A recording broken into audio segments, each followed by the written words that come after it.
Assalamualaikum warahmatullahi wabarakatuh. Waalaikumsalam warahmatullahi wabarakatuh. Kami dari kelompok 2 kelas R2M Ekonomi dari mata kuliah Kealaman Dasar. Kami ingin menyampaikan materi tentang alam pikir manusia dan perkembangannya. Tentu saja saya tidak sendirian, saya ditemani dengan satu teman saya dan berada di tengah-tengah kita dosen pembimbing. Nama saya Denny Sulistianto. Dan nama saya Clara Mutiara Aldi. Halo, saya Ibu Lima Nizma.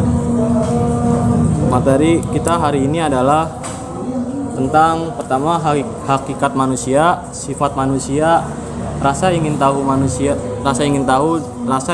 menyebabkan alam pikir manusia berkembang. Hakikat manusia. Manusia adalah makhluk ciptaan Tuhan yang paling sempurna, makhluk hidup terkuat yang memiliki kemampuan berpikir, bernalar dengan akal serta nurani, memungkinkan untuk mengembangkan pengetahuan secara sungguh-sungguh dan saling membutuhkan. Kelebihan manusia dari penghuni bumi lain. Yang pertama, manusia sebagai makhluk berpikir dan bijaksana yang dicerminkan dalam tindakan dan perilaku terhadap lingkungannya. Yang kedua, manusia sebagai alat karena sadar akan keterbatasan inderanya. 3. Manusia dapat bicara lisan maupun tulisan. Yang keempat, manusia dapat hidup bermasyarakat dan berbudaya. Yang kelima, manusia dapat mengadakan usaha. Dibandingkan hewan, manusia terlihat sebagai makhluk yang lemah. Namun, dengan akal pikiran, manusia dapat melindungi dirinya, bahkan mengendalikan hewan tersebut. Manusia merupakan makhluk yang sangat bergantung pada tumbuhan sebagai sumber makanan. Demikian juga hewan sebagai sumber protein hewani, membantu transportasi maupun sumber pendapatan. Seringkali manusia diberi akal, pikiran, dan kemauan, tetapi keduanya tidak sejalan. 2. Sifat unik manusia. Manusia memiliki ciri yang berbeda dengan hewan dan tumbuhan. Di antara makhluk hidup memiliki persamaan dan perbedaan. Yang kedua, manusia memiliki banyak sifat unik yang tidak dimiliki oleh hewan dan tumbuhan. Contoh, sifat unik manusia yang utama adalah manusia memiliki akal budi. Selain memiliki akal budi, manusia memiliki sifat unik lainnya seperti berpikir, berbicara, bersosialisasi, berbudaya, bekerja, dan beragama. Yang ketiga, rasa ingin tahu. Ketika seseorang melihat sesuatu gejala atau peristiwa, muncullah pertanyaan seperti apa yang terjadi, bagaimana proses itu terjadi, dan mengapa itu bisa terjadi. Akal budi dan kemauan keras merupakan sifat unik manusia yang memicu rasa ingin tahu sebagai awal terciptanya ilmu pengetahuan. Contohnya, manusia zaman dahulu membuat api dengan pemantik dari batu-batuan atau kayu yang digosok sehingga dapat menghasilkan api. Manusia satu-satunya makhluk hidup yang mengembangkan pengetahuan karena akal budi dan kemauan yang dimilikinya. Rasa ingin tahu terhadap alam sekitar semakin berkembang. Namun manusia mempunyai keterbatasan daya pikir atau indera. Kelebihan manusia dibandingkan hewan adalah rasa ingin tahu. Sedangkan pada hewan pengetahuannya terbatas hanya untuk survival. Rasa ingin tahu menjadikan manusia tidak pernah puas dengan pengetahuan yang dimilikinya. Rasa ingin tahu juga mendorong manusia melakukan berbagai kegiatan untuk mencari jawaban atas persoalan. Kegiatan untuk mencari solusi yaitu yang pertama, melakukan penelitian langsung. Yang kedua, melakukan pengamatan hasil penelitian orang lain. Yang ketiga, melakukan kerjasama dengan penelitian yang sedang memecahkan masalah sejenis. Meskipun setiap orang memiliki rasa ingin tahu, tetapi intensitasnya tidak sama, tergantung terhadap minat seseorang. Semakin tinggi rasa ingin tahu, semakin pula pengetahuannya. Kekuatan rasa ingin tahu manusia dapat berubah dan dapat dipengaruhi oleh lingkungan. Berikut perbedaan manusia dan hewan. Manusia sifatnya tidak tetap, sedangkan hewan sifatnya tetap. Manusia biologis, individu, dan sosial, sedangkan hewan makhluk biologis.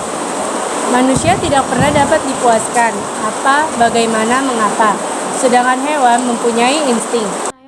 Saya akan menjelaskan bagian 4 tentang rasa ingin tahu menyebabkan alam pikir manusia berkembang.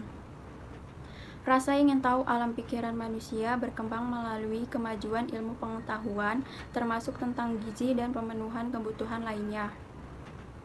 Kebutuhan nutrisi manusia terpenuhi sehingga fisik manusia mengalami pertumbuhan serta berkembang menuju dewasa. Perkembangan pola pikir mempengaruhi sifat pribadi maupun sifat sosial. Semakin modern perkembangan ilmu pengetahuan, maka kebutuhan manusia dapat terpenuhi dengan mudah, praktis, dan cepat sehingga mempengaruhi sifat manusia menjadi individualistik atau merasa tidak membutuhkan orang lain dalam segala aktivitasnya. Semakin maju alam pikiran manusia, semakin cepat juga menerima informasi menembus batas ruang dan waktu. Perkembangan alam pikiran manusia dapat ditinjau dari dua aspek. Yang pertama, aspek zaman atau zaman purba sampai sekarang. Sejak zaman purba, manusia menghadapi berbagai masalah, serta rasa ingin tahu tentang fenomena-fenomena yang ada seperti gempa bumi, gunung meletus, gerhana matahari, dan lain-lain. Meskipun semua orang memiliki rasa ingin tahu, tetapi tidak semua orang memiliki kemampuan meneliti sendiri. Dengan berbagai cara, manusia menggali informasi yang diperlukan. Hal tersebut menjadikan alam pikiran manusia terus berkembang sampai sekarang melalui penelitian sendiri atau bertanya pada orang lain. Pengetahuan ini terkumpul dan diwariskan dari generasi ke generasi, seperti bahasa sebagai alat komunikasi. Yang kedua, aspek kehidupan manusia atau bayi sampai akhir hayat. Alam pikiran bayi dari hari ke hari akan mengalami perkembangan dari mengamati lingkungan sampai dengan menyelidiki sendiri atau bertanya pada orang-orang di sekitarnya. Perkembangan alam pikiran dapat disebabkan karena rangsangan dari luar atau tanpa dorongan dari dalam. Misalnya, orang yang tinggal di daerah banjir. Alam pikiran juga dapat berkembang karena keterpaksaan. Misalnya, mendengarkan ceramah yang tidak kita minati akan berdampak positif dan negatif. Alam pikiran manusia berkembang dengan cepat karena rasa ingin tahu atau dorongan dari dalam. Terima kasih.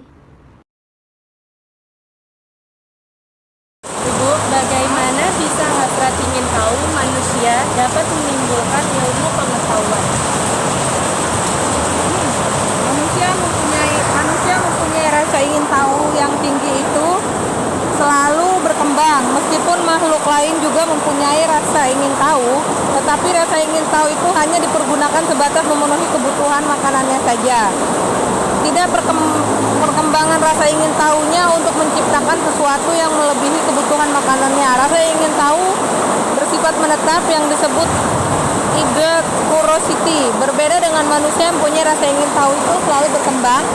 Perkembangan rasa ingin tahu itu selalu dimulai dengan pertanyaan apa tentang sesuatu hal yang dilihat dan diamati, kemudian dilanjutkan dengan pertanyaan bagaimana atau how, mengapa atau why.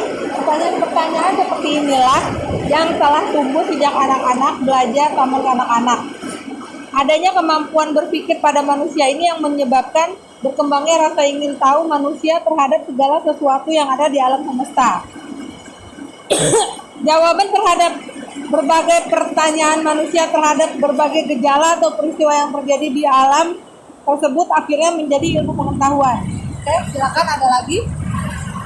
Bu, saya pengen bertanya, apa yang membuat ilmu kealaman dasar berkembang terus? Mengapa kita perlu mempelajari ilmu kealaman dasar?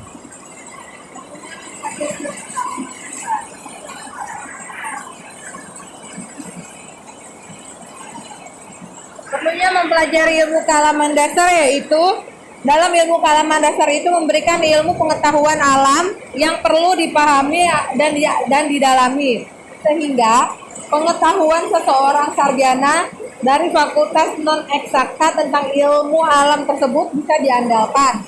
Kemudian dalam ilmu kealaman dasar itu juga membicarakan soal teknologi yang sifatnya terapan atau pengetahuan lain. Dan dalam ilmu kealaman dasar membicarakan soal kelangsungan kehidupan di bumi. Kemudian yang keempat yaitu manusia perlu sadar akan kehidupan bumi, baik yang sudah dimanfaatkan maupun yang belum. Semuanya ditunjukkan untuk meningkatkan kemampuan hidup manusia, khususnya untuk Indonesia,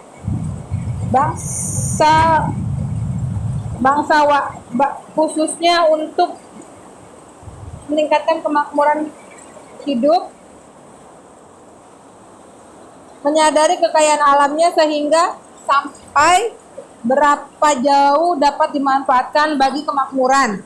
Kemudian yang kelima yaitu memberikan wawasan kepada mahasiswa tentang konsep-konsep alam agar peka terhadap masalah-masalah alam yang ada di sekitarnya. Dan yang terakhir yaitu dapat memberikan apresiasi terhadap perkembangan ilmu pengetahuan dan teknologi kepada mahasiswa serta mendorong dan memanfaatkan ilmu alam dasar tersebut. Oke, ada lagi?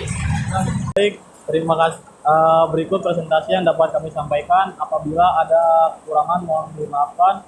Wassalamualaikum warahmatullahi wabarakatuh. Waalaikumsalam.